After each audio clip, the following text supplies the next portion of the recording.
नमस्कार, दृष्टि आईएएस के टू द पॉइंट प्रोग्राम में आपका स्वागत है। आज हम बात करेंगे केंद्रीय दत्तक ग्रहण संसाधन प्राधिकरण यानी CARA के बारे में। सबसे पहले जान लेते हैं कि यह चर्चा में क्यों है।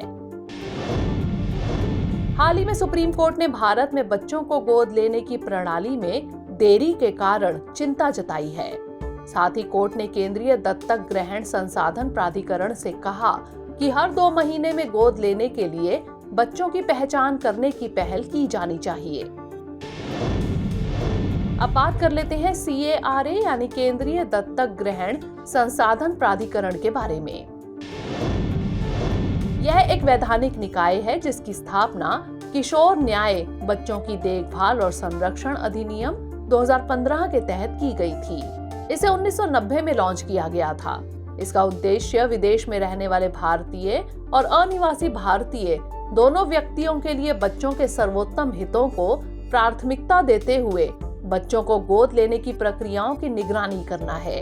CARA के अधिदेश में अंतर्देशीय गोद लेने के लिए 1993 के हेग कन्वेंशन के प्रावधानों के साथ संरेखित करते हुए भारत देश के भीतर और अंतर्देशीय गोद लेने दोनों की देखरेख और विनियमन करना शामिल है।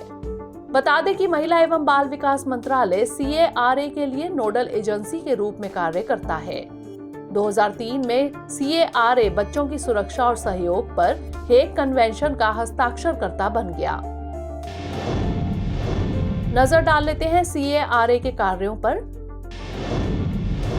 यह निम्नलिखित निकायों की निगरानी और विनियमन करता है, जैसे राज्य दत्तक ग्रहण संसाधन एजेंसी यानी SARA, विशिष्ट दत्तक ग्रहण एजेंसी यानी SAA, अधिकृत विदेशी दत्तक ग्रहण एजेंसी AFAA, बाल कल्याण समितियां CWCs और जिला बाल सुरक्षा इकाइयां यानी DPUs।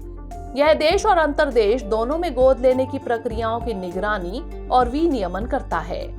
केयरिंग्स ई-गवर्नेंस प्रणाली के माध्यम से पारदर्शिता को सुनिश्चित किया जाता है, जिससे गोद लेने के आवेदनों पर नजर रखी जा सकती है।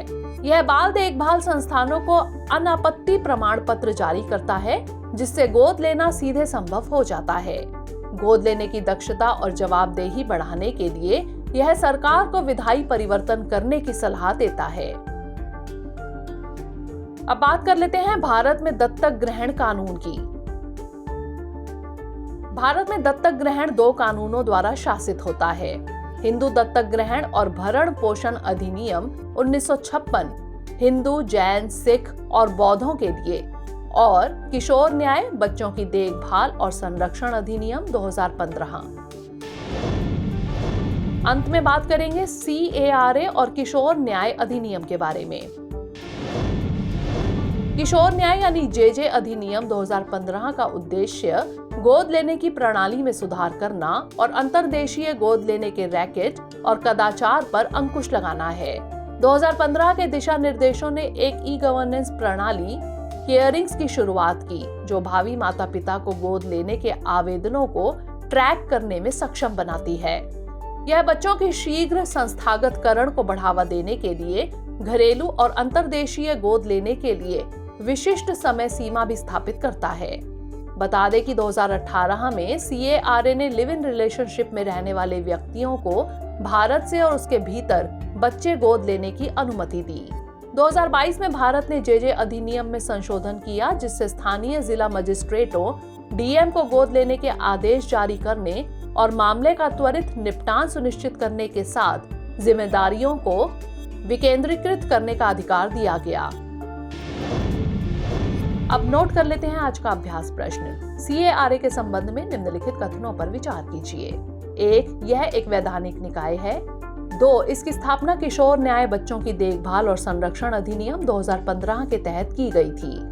3. महिला एवं बाल विकास मंत्रालय इसके लिए नोडल एजेंसी के रूप में कार्य करता है। उपर्युक्त में से कौन सा यहाँ से कथन सही है या फिर है? केवल 1, केवल 2 और 3, केवल 1 और 3 या फिर 1, 2 और 3? इसका उत्तर हमें कमेंट सेक्शन में जरूर भेजिएगा। अगले सेशन में किसी नए टॉपिक के साथ मिलेंगे। तब तक के लिए पढ़ते रहिए एंड स्टे मोटिवेटेड।